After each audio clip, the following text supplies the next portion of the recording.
What if I told you that the real reason clubs are spending loads of money on pro ballers is all because of one dude and his big mistake? This is the story of the transfer that ruined everything. And just wait till you see the crazy stuff PSG did that created worldwide chaos. Back in the 80s, football was beginning to experience some new changes. At the time, the most expensive footballer in the world wasn't even up to 10 million euros. But with the arrival of commercial investors and super rich sponsors to the game, a lot of money was being pumped in. I mean a whole lot. And by the turn of the century, the most expensive transfer of all time had risen from Maradona joining Napoli for 5 million euros in 1984 to Herman Crespo joining Lazio for 32 million euros in 1999. But it wasn't until a certain man arrived that spending hit a whole new level.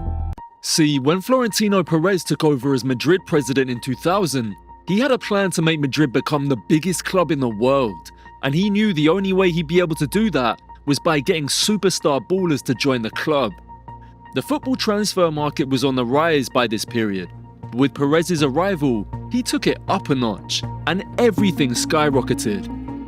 Barely a few months into his tenure, Perez completed the signing of Luis Figo from arch rivals Barcelona for a world record 37 million euros, and broke it again the next year, copping Zidane for 46.6 million euros. Now, it was becoming pretty clear that the first 50 million deal was on the horizon, but the other top clubs in the market were all trying to play safe. And even though new owners came in like Chelsea's Roman Abramovich, they still didn't spend up to the amount Perez had for Zidane. And so for 8 years, the transfer market was relatively calm, until our guy woke up one morning in 2009, picked up his card, and decided he was going to swipe and break his own record twice. Kaká joined Madrid from AC Milan in 2009 for 56 million euros. And yep, it was finally over 50 million. Now, most dudes would chill after this and try and make the money back, but Perez had some pretty crazy ideas, and his next purchase was a whopping 80 million euros for Cristiano Ronaldo from Manchester United. The market was on the verge of collapsing, but Perez didn't seem to care at all. Whoever told this dude money can't buy happiness must have been living a joke, because 4 years later in 2013, Perez went again, and he made Gareth Bale the most expensive player in the world from Tottenham Hotspur for 86 million euros. Now, English giants Manchester United were probably getting tired of Madrid and Perez breaking all the money records, so in 2016, they added 3 million to Bale's 86 and bought Paul Pogba from Juventus for 89 million euros. Remember when I said the market was on the verge of collapsing? Well, yeah. So the Qatari guys from PSG had entered the game, and they'd been patiently waiting for their turn. Now, these guys never play fair, because barely a year after United made Pogba the world's costliest player, PSG dropped the bid for Neymar. That changed everything.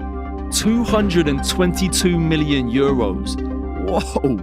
See, Neymar's transfer to PSG from Barca more than doubled the amount United paid for Pogba, and this was the beginning of the end. What this transfer effectively meant was that clubs were now beginning to slam ridiculously high price tags on players in their books. AS Monaco didn't even waste any time, because as soon as they realized PSG were interested in their star boy Kylian Mbappe, they valued him at 189 million euros. All over the world, it was the same thing. And to put it into perspective, in the list of the top 10 most expensive transfers of all time, the 100 million euro players all came after Neymar's move to PSG. But you see, guys, some people believe all of this is Neymar's fault, and that is a whole load of crap.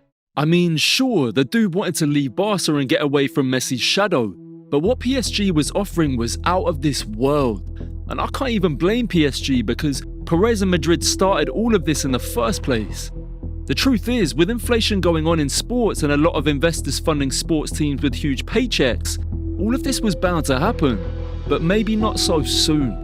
See, as the game became a global business, players started realizing the need to get world-class agents who could help them strike better deals. Couple that with clubs trying to get the money they'd spent on wages and agents' fees for these players, and it was one big snowball waiting to roll over. But judging from both the Zidane deal in 2001 and the Pogba deal in 2017, It probably would have taken some time before the market hit the 100 million euro cap.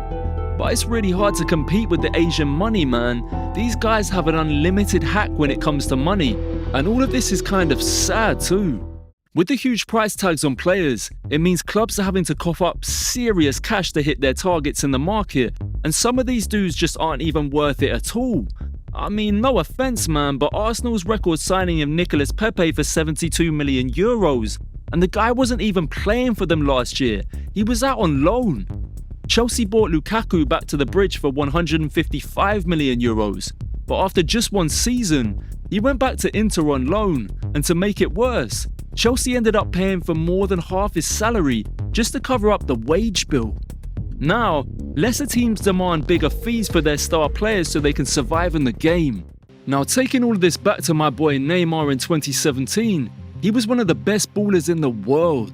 In the Champions League the season before, he was on smoke, helping his Barca team overturn a 4-0 first leg loss against PSG to win 6-1 in the second leg. Some dudes even thought after Messi and Ronaldo, he was the best player in the world.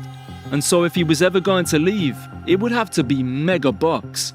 But no one saw the bid PSG were bringing to the table at all.